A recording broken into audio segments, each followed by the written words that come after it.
Green. Time to reset the thing, so you're on. Okay.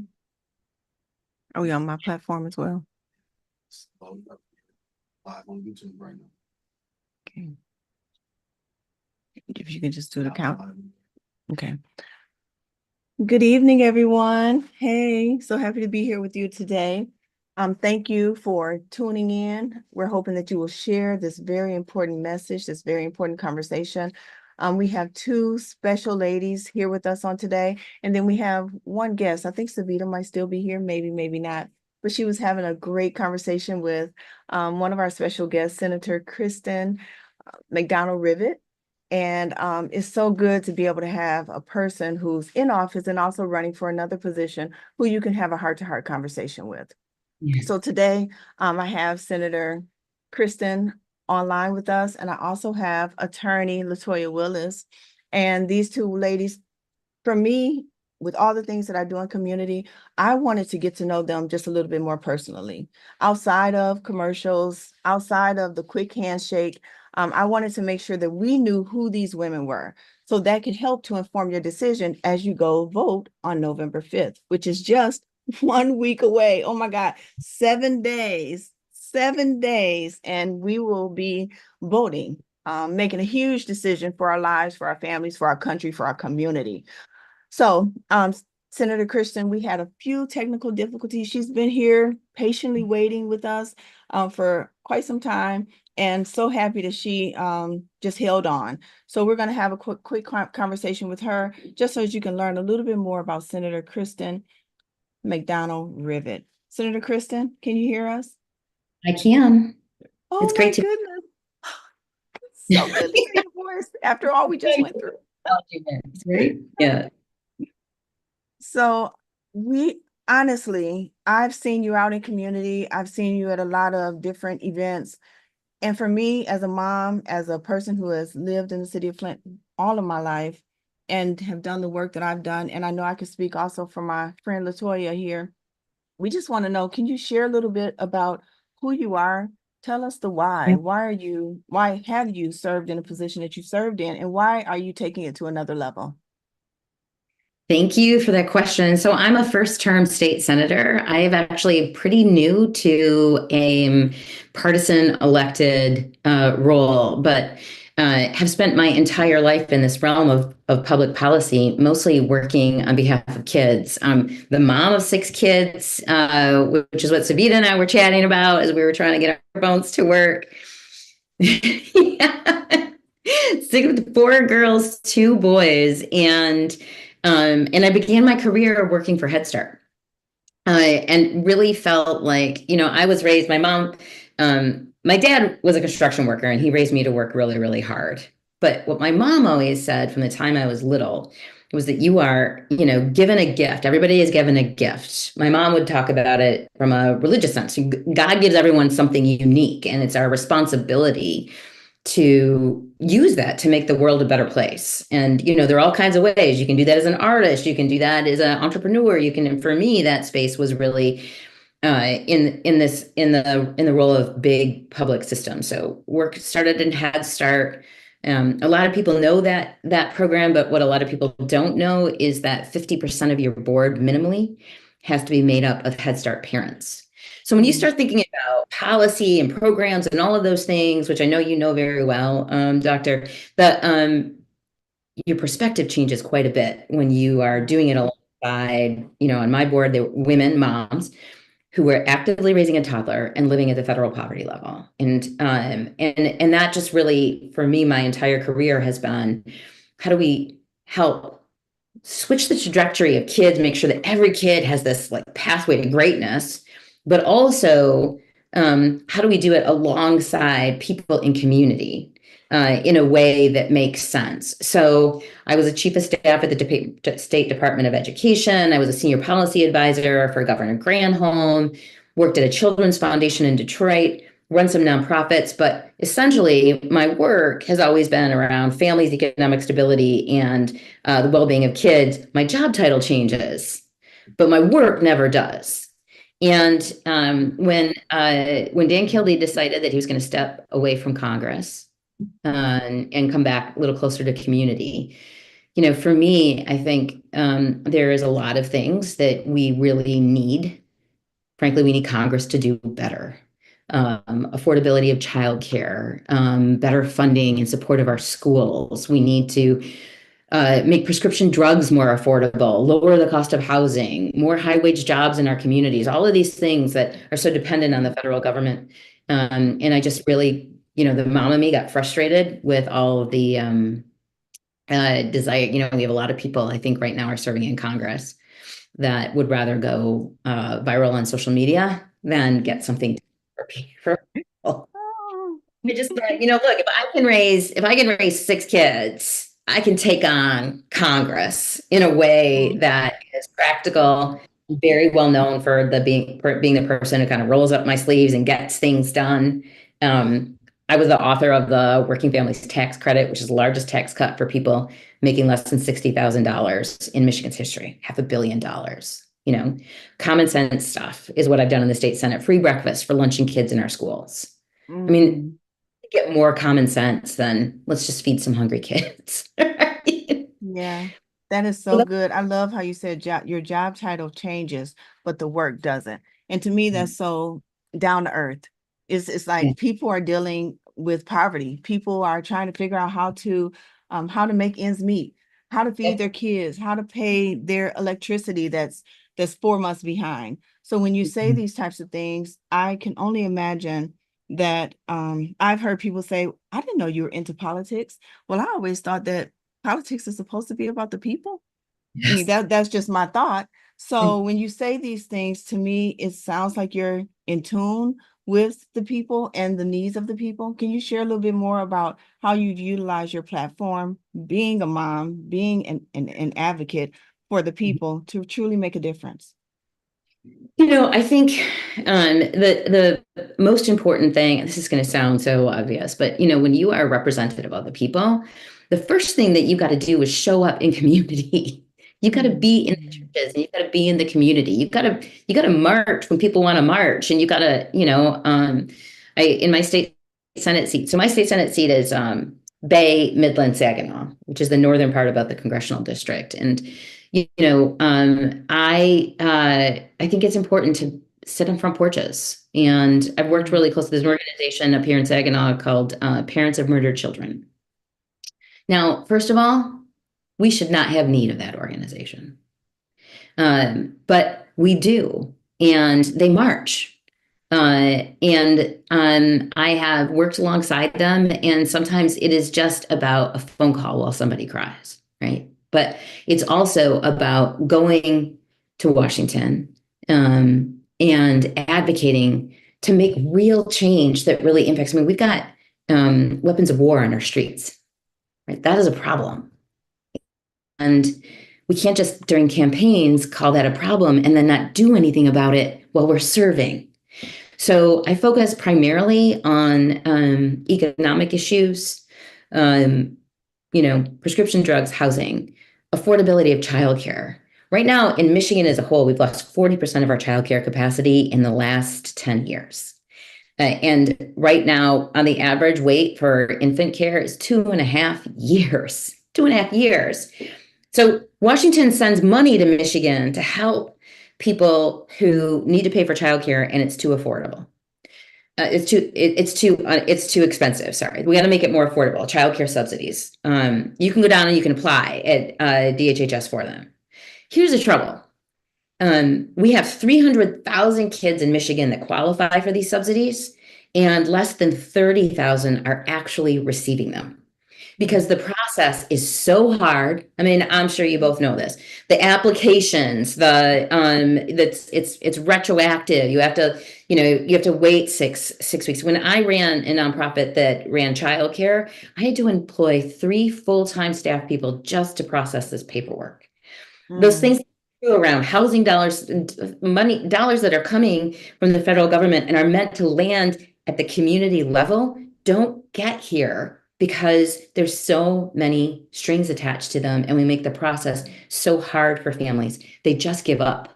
There are, is that this Is that the sexy campaign commercial? No, but that's my work. That's what right? That is our job. It doesn't, it's about working with anybody who wants to get something done. And I don't care if they're a Republican, an independent, where they're from. If we want to solve some of these cost of living issues and economic issues for our families, then that's my job to do it. Wow, thank you so much. Thank you for that. I know you don't have a lot of time left. We've been on the line together for a moment now. But if you had one thing to share with the people in terms of how you're utilizing your position of power and influence to truly make a difference in the lives of those in the heart of communities, particularly communities of high need, what would you say? So, from the moment I started running, I have approached this work not as a traditional campaign, but building a coalition. So we have built a coalition of thousands of people across the district.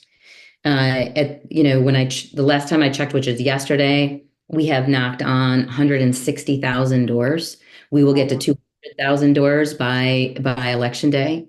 And we've built this coalition. We're talking about, all the way from CEOs like of Dow to our Black pastors to our UAW retirees to, stay-at-home moms, of people who believe that it should be easier to get to the middle class and stay there, that our government and our policies need to prioritize the welfare of our kids and our seniors, and that it can be better. It doesn't have to be this awfulness, this screaming and yelling and what our political system has turned into, that we can do something, we can do good for people, and we can do it in a better way.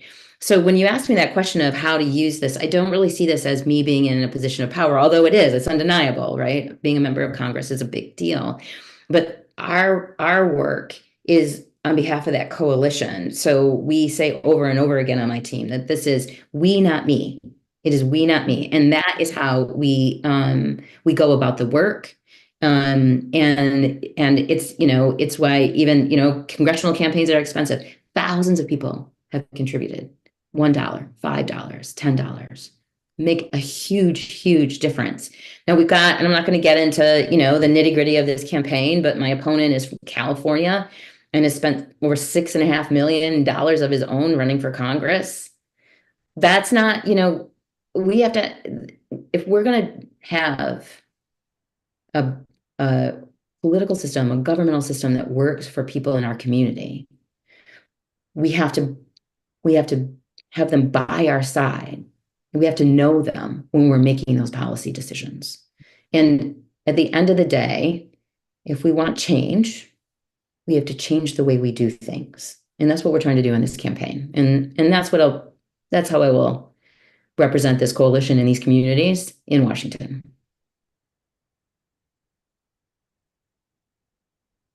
Thank you. Thank you so very much for your comment. Thank you for taking the time out to be with us on today.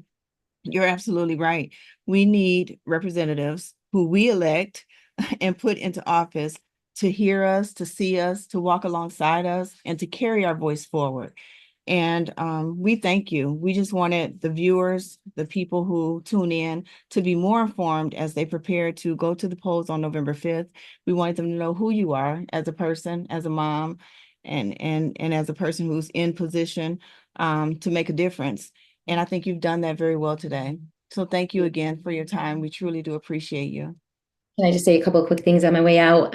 One is that early voting started last week. So people who, if you're worried you're going to be busy next Tuesday, you can go vote now. So if you go to the county clerk's website, you can find an early voting location near you, and you can stop tomorrow after work. And then also apologies for the short turnaround. I know the technology doesn't always work in the way that we want it to. I am my son's end of season soccer banquet starts at 6:00. So I have to run and go and do that, but would really love to come back after the election, after I'm elected, and spend some more time with you. I'm so sorry that we're having to cut the time short. That's important stuff. So I think that's a great example of work-life balance. We got to do it. We got to do it. So thank you so much. Savita, feel free to stay on. We would love to hear your comments as a concerned citizen. So thank you, Senator Kristen. Feel free to chime off. We appreciate you. Thanks so much. All right, viewers. So listen, you all put questions in the chat. We want to hear from you. We want this to be a conversation. So, don't get quiet now. We want to hear from you. These are two special, wonderful women who have been hitting the pavement, been out there working. And listen, they didn't just start working today. They didn't just start working, 5 months ago, 6 months ago. They've been working for some years. And I think you will hear more about that from Miss Latoya, Attorney Latoya, in just a moment.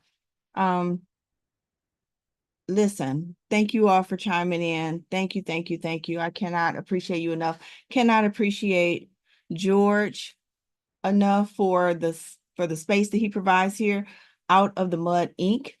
They do an amazing job. Studio is right on Saginaw Street, looking over the city, gorgeous, and they have a great space. So if you need space, if you want studio time, please get with George and our good friend James, so that they can help you to make your dream happen. So without further ado, Sabita said, I'm out of here. Without further ado, we're going to dive into still here. I just Oh, had to are you click. okay? I couldn't see you. I can't see you on the camera. So I know. sorry. I'm glad that you're here. So I know you had a conversation with Senator Kristen prior to us getting on live. How was that conversation? I know you're a mom, you do a lot in the community, and you have a great story to tell. So how was your conversation talking with Senator Kristen? The conversation was really good. It was like actually, truly, honestly, it was like talking to a soccer mom at my son's soccer game. Like just sitting there, just chatting it up. Okay. My son is in the background talking about I don't play soccer, so karate or football, mom. But I think she was a good down to earth person. Like I didn't feel like, oh, she's a senator, or I can't talk to her. I can't be real. No, it was a really good conversation. We were just really talking about kids and raising kids. That is so nice. That is so nice. Thank you for sharing that. Conversation. I'm sorry. Very important So conversation. that's important conversation. It is. Yes, I think we're all moms. Well, Senator Kristen isn't here anymore, but in that space, I think we're all moms in this space. So that makes this even more special. So thank you, Savita. Appreciate you for sharing a little bit of your insight regarding your conversation with Senator Kristen McDonald Rivet. So now, I say my good friend, this is so funny, but to be honest, Latoya and I just met what a month ago? I know, okay. She said last month. Yes, a month ago. Yep. Latoya and I just met a month ago. And I came to find out that she is the assistant prosecutor for Wayne County, that she's running for judge for the Court of Appeals, Second District. Yes. Okay. Yep. Second District. And she is the woman, I'm telling you, that I have grown to admire in just 4 weeks. In just 4 weeks. I've read her bio to see that she's a mom, that she's married, that she's a minister, I think. I am. Yeah, that she's a minister. I mean, all of these things. And she's been serving for over 20 years. Yeah. She's been serving for over 20 years. So I love to talk to people, and I love when people run for elected office who didn't just start yesterday. Yeah. Like, I mean, I don't know if any of you ever experienced this, or you, Latoya, but I know sometimes I have to ask where they come from. Yeah. Because I've never seen them before, never heard anything about them before. All of a sudden, they're running for a position, and I've never seen them active in community or advocate on behalf of anything. Now, that's not to say that people can't do some things in silo and they can do some good work behind closed doors. Not to say that, but when you're running for elected office, I mean, community, I think, should know you to a certain extent. Somebody in community should know you. Somewhere, huh? Somebody somewhere. Yeah, should know you. So in saying that, Latoya, can you introduce yourself just a bit? Like, let them know, peel back the layers a bit and let them know truly like who you are. Okay, so I appreciate this opportunity, first of all. So for me, again, my name is Latoya Marie Willis. My family is from right here in Flint. Okay. So my grandparents raised both of my parents here. My mother comes from a family of 9 children. My father comes from a family of 4, and they were all brought up here. So I have about 75% of my family that's still located right here in Flint.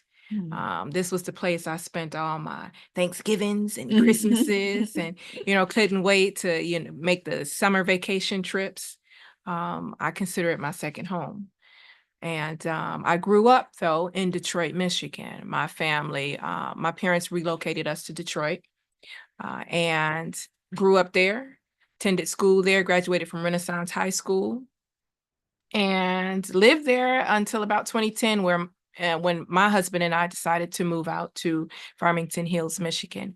And so that's where you get the District 2 from, the Oakland, Macomb, and the Genesee. But Genesee County.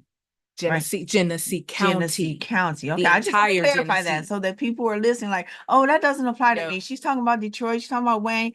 No, Genesee County as Genesee well. County, right. So the district is all of Genesee County, every city in Genesee County, every city in Macomb County, and every city in Oakland County. And so for me, I graduated high school in 93 and enrolled at Western Michigan University. And it was there that I obtained my bachelor's in sociology and criminal justice.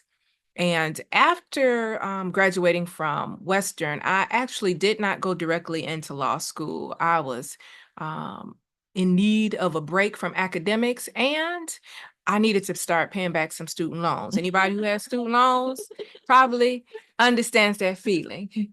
So on a skirt, I put up 2 hands and two feet. Right. So I took off about a year and a half, worked at like a marketing firm, and enrolled after about a year and a half, enrolled at U of D Mercy Law School.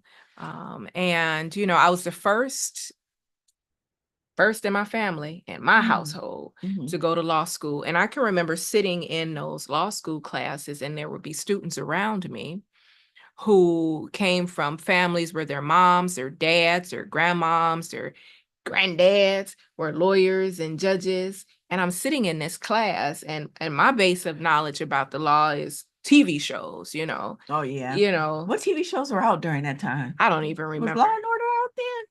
It's been out a long time, but I don't know that Law and Order was out when I enrolled in law school. But just regular, just regular TV shows, whatever there were. That's all I knew about the law. And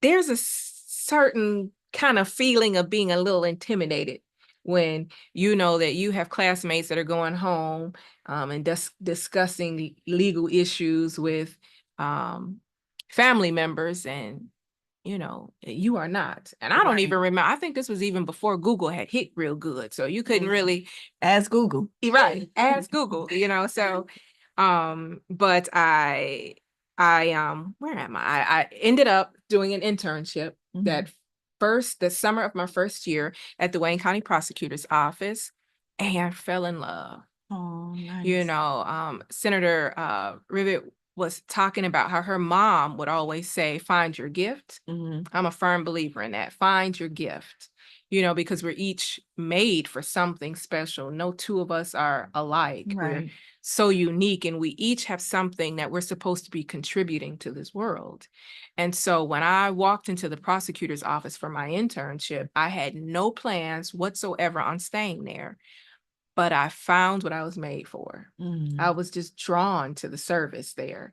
And I have been in that office for almost 25 years. For the last 24 years, I've been in there. Where you started your intern? That's where I started an internship. Yes. That's amazing. Yeah. And I tell people all the time, no one stays in the Wayne County Prosecutor's Office for the pay or for the benefits. You stay for that length of time in particular because you really have a call to serve. And I have I can't imagine having done anything else other than that prosecutor's office. I don't know what my path would have looked like had I done an internship somewhere else. Wow. You know, Mhm. I have practiced in so many different areas in that office. I currently lead up the mortgage and deed fraud unit there. Mhm. So that's a different type of unit. Most, you know, not what you would regularly think about when you think of prosecutor's office. It's actually a unique unit throughout the state. It's a task force of the Register of Deeds, the prosecutor's office, and the sheriff's department. And we just prosecute crimes dealing with fraudulent transfers of real property. Mhm. Before that, I worked in the special victims unit. Yeah, I was gonna say, it seemed like I read something about you working in special victims and also helping with some more serious crimes as well. Yep. So I did a special victims unit, and in that unit, I prosecuted the cases for elder abuse Mm. and vulnerable adult abuse. Oh wow, that's really important. Yes. Probably one of my favorite assignments, actually. You know, I think it's kind of that same feeling that you get working in maybe the child abuse unit, Mhm. because you see some of the things that people will do to children or you know, adults or vulnerable people, and you think, who does this? And to be able to be the voice, to stand up for those individuals, speak out for them, has been some of the most fulfilling work that I've done. Yes, it's funny you mentioned that. I don't know if you know, I have my master's of social work. So I'm a social worker. And one of the jobs that I know I can never do um is dealing with kids who have been abused. Like I tell my friends all the time, my family, those who I work with in community, if you want me to continue being jolly-go-lucky, cheerful, Kenyatta, you can't tell me the whole story in some cases.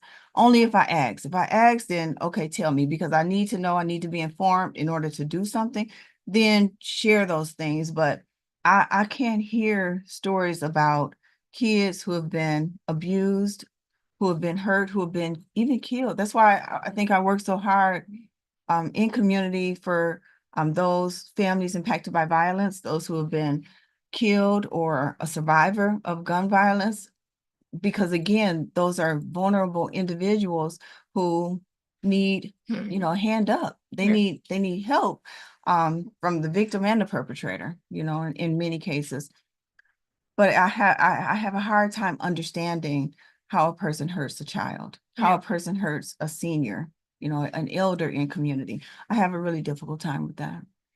Yeah, and I think it kind of goes back to the gifting. You know, we're each gifted in a certain way, a particular way. My husband says all the time, I could never do the work that you do. But my husband's a pastor and I could never do the work that he does. Right. You know, so we're each just kind of built differently. And I know for a fact that I'm built to do this type of work in our community to serve in a legal capacity for our community. It's just what I love to do. You know, people sometimes ask, like, why wouldn't you leave and go make more money? Because you literally could work in the Wayne County Prosecutor's office and go work some of anywhere and Oh, make so wow. much more money and, you know, have so many more benefits. Mhm. But the answer for me is simple. You know, the difference in pay would not make a difference to me. The Mhm. work that I'm doing in that community for me is been like no other.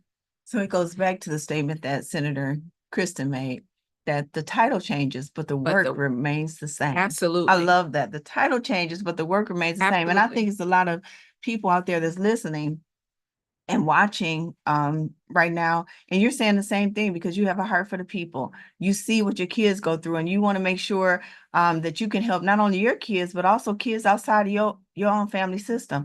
And so the work, the title might change, but the work remains the same. Right. Yeah, I love that. I love that. So thinking about your role, the role that you've played for for 25 plus years. Almost 22 as an About attorney. 22, okay. All right, so the role that you played, do you feel that you made a difference over those 21 years? And how much more impactful do you think becoming judge for Court of Appeals for the Second District will be? Oh, I know that I've made a difference. And I think that's one of the things that I've loved about the job. I've had cases.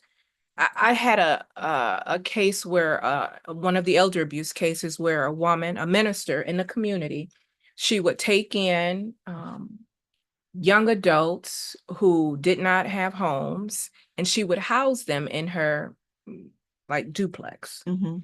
And that ultimately ended up in her being murdered by Oh, some people no. that she housed. Well, I had the opportunity to take that case to trial. Mhm. And there were two defendants. There was ultimately a guilty verdict. It was a difficult case. But I still receive, well, up until maybe a year ago, I would Mhm. receive cards in the mail from the family. And that case was maybe 2016. Oh, wow. And so to receive cards in from the family years after, just expressing, appreciation and just saying, hey, just checking in on you, Yeah. really shows the impact that you make. Mhm. One of the reasons that I actually became a prosecutor was I had an opportunity to sit in the courtroom when I was young, maybe about 19 years old, with someone very close to me who found himself in trouble, I'll say. Mhm. And we spent a lot of time in the courtroom. And it was at that time that I recognized how important it was for us to have representation inside of the courtroom. Just sitting back, having never really had any contact with the court system, to see all of the different pieces at work. Yeah. And to see, he ended up having a judge who kind of bucked the system really and was willing to make a decision that was not the popular decision, so to speak, but was really the right decision. Mhm. No doubt about it. This person had made a absolutely poor decision. Mhm. But it was not a decision that should have cost him his life, Mm. and the judge saw it that way and was willing to go out on a limb and to craft, a sentence, a resolution that would address the problem, Mhm. would punish, but would also allow opportunity for rehabilitation. Mm. And I don't know that had that judge been someone else, that he would have been willing to go out on that same limb. Wow. And so for me, it it became kind of obvious to me just how much power the people in that courtroom have Mhm. as prosecutors, as judges, as defense attorneys, even. And, I know a lot of people kind of advocate for eliminating police or eliminating prosecutors, but the truth of the matter is we're all very much needed components within Yeah. the system. And what Having the right people in that system is very, really important. that's it. Yeah. It's that part. It's that part. Having the honest people, people that have integrity, people who have a heart to serve and aren't Mhm. there for themselves, Right. is really what matters. And so for me, I've stayed for the purpose of being that representation in the courtroom. I've had defendants even walk out of the courtroom and, thank me. I've had defendants walk out and ask me questions about how to do such and such later on with their attorney right there, because they knew that I was being fair and that, I was not just looking to get a verdict or to get a sentence, but looking to be fair and to Mhm. get, a just resolution and a just I outcome. love that. I love that. Walter, I see your question. I'm gonna come to it in just one second. You just said something that, and Savita, if you have a question for Attorney Willis, feel free. I'm gonna go to you two in just a moment so you can ask the question if you would like. But it made me think about, like, at any given time, we can get pulled over, we can go to jail, we can get arrested. And having a good judge, one who cares, one who's compassionate, one who understands, one who sees beyond sometimes. I mean, I think that's really important. And, in the blink of an eye, you could just get into trouble and never even know, never even see it coming. Let's put it that way. Because when I was younger and, I considered myself to be the designated driver, but a lot of times I didn't know my friends had, stuff in the car, drinks and all of this. I never knew anything about open intox, but when the police pulled us over and I was the one driving, yes, in just that fast, I could be detained, arrested, and taken to jail. So it's just by the grace of God that nothing like that did happen when I was younger.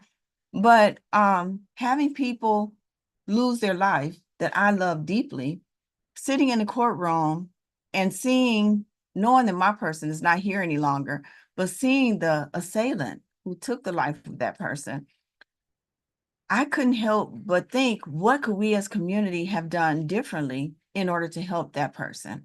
And in thinking about that, it says to me that every component is important. The judge is important. The prosecutor is important. The attorney for the victim side is important.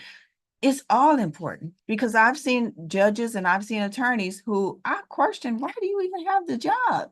It's your responsibility. You're accountable for doing the thing that even if you're, what do you call it? The free attorney. The legal aid. Yes, even if you're a legal aid, you took on that assignment, so you should do it with all of your heart, with all of your might. But that's not always the case. So how important is it for us to get good judges and to put good judges on the bench? Oh, it's absolutely important. For Black and Brown communities, we are very much impacted by judicial choices. And it's sad because those are probably some of the, when you look at the ballot, those are probably some of the names that we're least familiar with. Yes. The people that are running for judges, yet they are the people, those judicial candidates, those named individuals will have a greater impact on our communities than on any other community. So true. And so, we as a community have to be taking the time to educate ourselves to who's on our ballots. And not just be concerned with the top of the ballot, because the truth of the matter is, most of us in our lifetimes are never going to meet a president, but most of us in our lifetimes will meet a judge, or we'll have someone in our families who will meet a judge. Right. And so we need to be making the effort. It's making the effort to know who these people are that we're putting on the bench. Yeah, thank you. So you all hear it, you all heard it. Be well informed. Do not have a lack of knowledge, but be well informed. Make sure you have all the knowledge that you can possibly get. I read LaToya's bio. I read Krista's bio before I did this interview today. And you have to be well informed about the people that you're voting for, not just from a presidential standpoint, but every person that's on the ballot. So please do your due diligence to be informed about who we're putting into office to make decisions on behalf of us, to carry our voice forward. So, Savita, did you have anything you would like to share with Attorney Willis?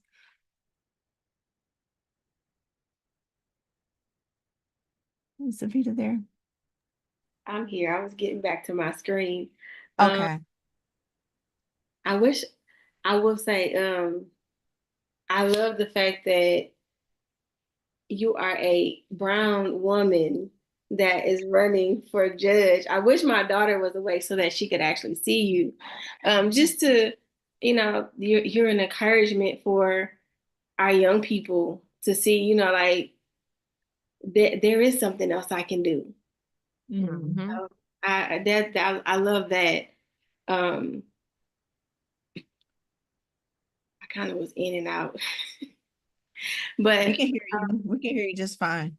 Oh, you can? Okay. Yes. But did I have any questions? I don't really Can have I any just tag on to that? So one of the reasons that I am running for this seat is to let kids like yours and mine see that this is something that we can do. So this seat that I'm running for on the Court of Appeals covers a quarter of the state of Michigan, over 2.1 million voters. Oh my gosh, 2.1 million? Over. Over. Yes. probably closer to about 2.3, 2.5 million voters. Mm. And we have never elected, nor have we appointed an African-American judge to this district, not a man, not a woman. Oh my The goodness. District 2 Court of Appeals. You all hear this? You all hear this, right? You heard it here. Maybe not first, because I've heard her share this in some other circles outside of this room. But please carry this forward and know how important your voice and your vote is. Put the right people in office, please. So I always feel obliged, though, to add when I say that, because, you know, people have the tendency to think, oh, okay, you're just asking for the vote because you're brown skin, you know, but I'm not asking for the vote just because I'm brown skin. I am. But Take I'm your pride. also, so in order to be a judge, you have to have practiced as an attorney for a minimum of 5 years. That's one. There are 3 minimum requirements to run for judge. Mhm. Be less than 70 years old, live in the district that you're running in, and be a practicing attorney for at least 5 years. Okay. I'm the only candidate in my race who will meet that minimum requirement before the election. Nice. Hey, y'all, let's give it up for her. I not only meet the minimum requirement of practicing for at least 5 years, I exceed it by 4 years. I Oh my have nearly goodness. 22 years. So I'm not just asking for the vote because I bring the representation that we need. Right. I bring the experience that we need. So Attorney Latoya Willis, y'all. Yes, yes. Makes me proud. Look, I want to go out and do even more work. I don't know about y'all, but make me want to go out and do even more. I feel strong up in here, strong and mighty. strong and mighty. Yes, thank you. So Walter said, and it's a really good question. He says, how do you feel overall at the end of the day when you have rendered a decision? He says the right decision, but when you have rendered a decision on behalf of those that have been affected. Walter, I feel good. I feel good. I feel good about the choices and the decisions I make, the impact that I'm able to have on people's lives. You know, it's difficult to be a victim of crime. Victims of crime do not get to hire their own attorneys. Let me just say that. You have to you're entrusting your case to whatever prosecutor is assigned to that case. I've had many a victim come in and they're like, do I need to hire my own attorney? You know, because they're on edge. They're concerned that you are not the right fit for them, that you are not going to get the job done. So to be able to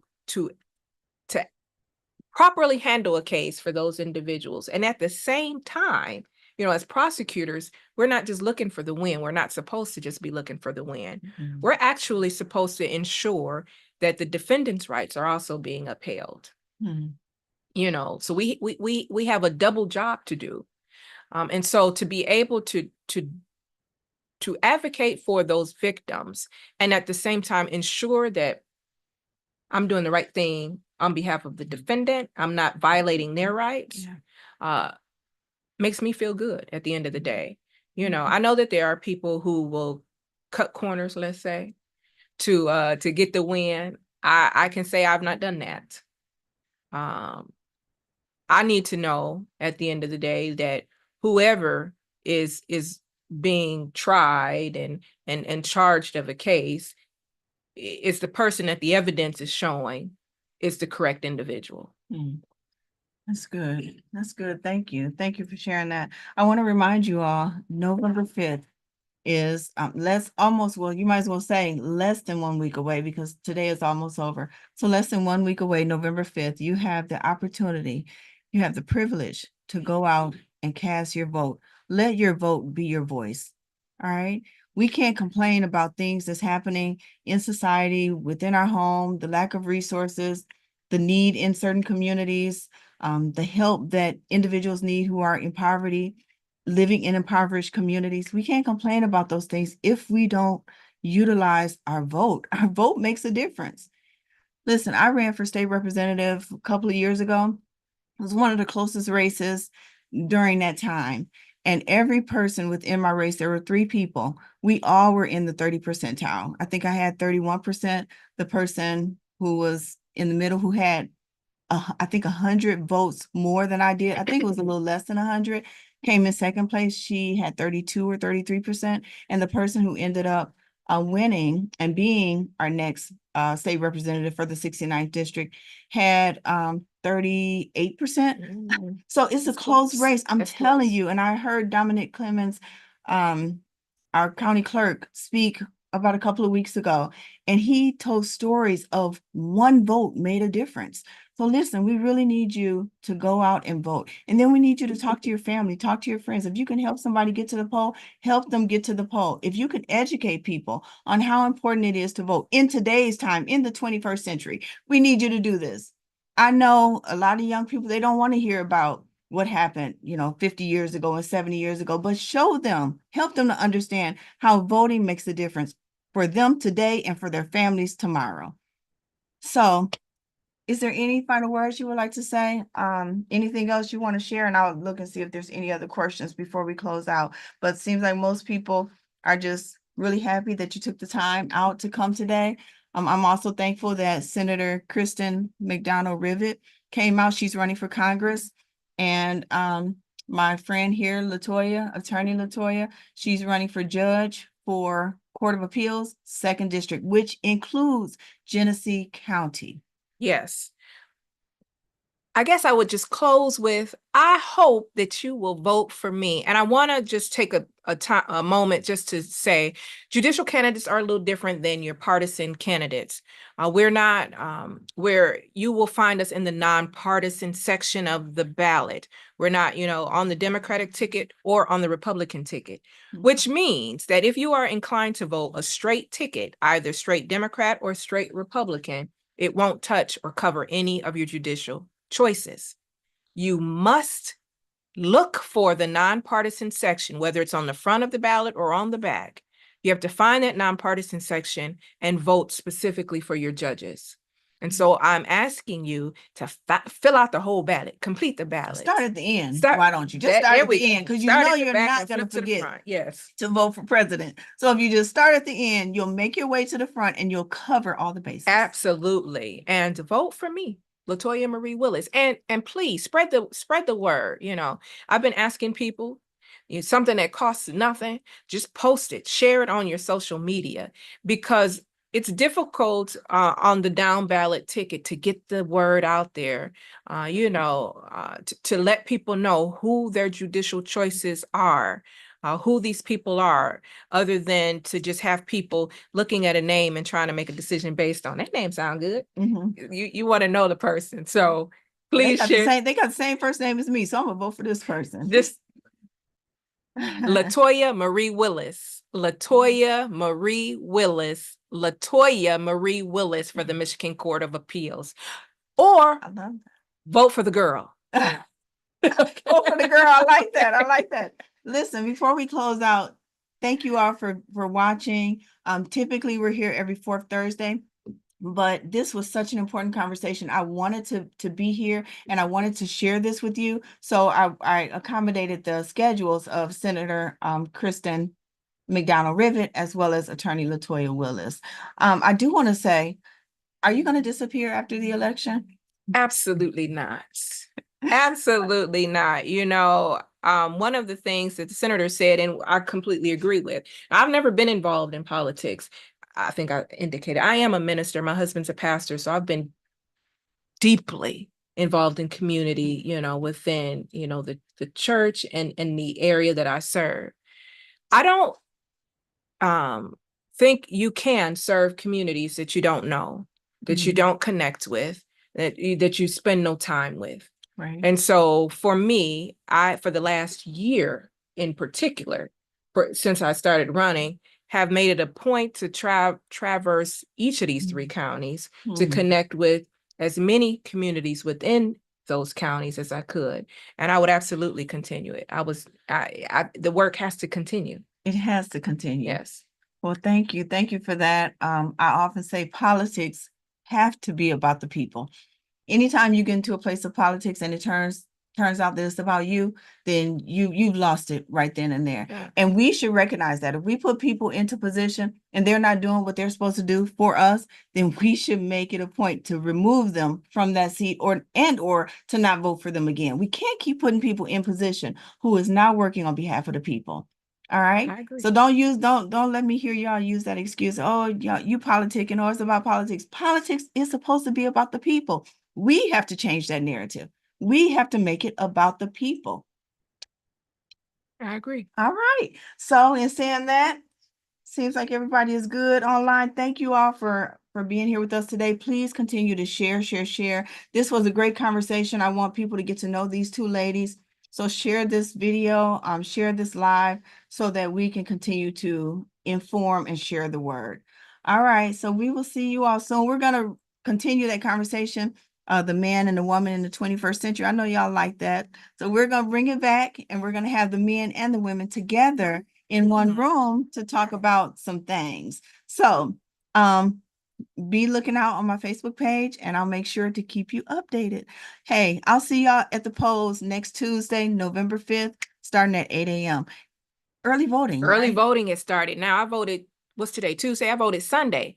The good thing about early voting is you get the benefit of having, have your ballot. You get to look at it, fill it out the way you want to, but then you get to take it into the polls, just like on election day, put it in a machine, get the little click, click, click, get counted, get your little I voted right sticker. So I did that on Sunday, and early voting will continue until this Sunday, this upcoming Sunday. So if you want to try to avoid some of the lines, and I'll say it's gonna be it's some lines. The lines Yeah. have started. Mhm. I've been out at some of the polls and the lines have started. People are excited. Yeah. Well, thank you again. Thank you, Savita, for being our special guest as well. We appreciate you. And thanks to everyone. Y'all have a great week. And I'll see y'all next Tuesday, somewhere in this community throughout Genesee County, putting forth your vote. All right. See you later. Be blessed.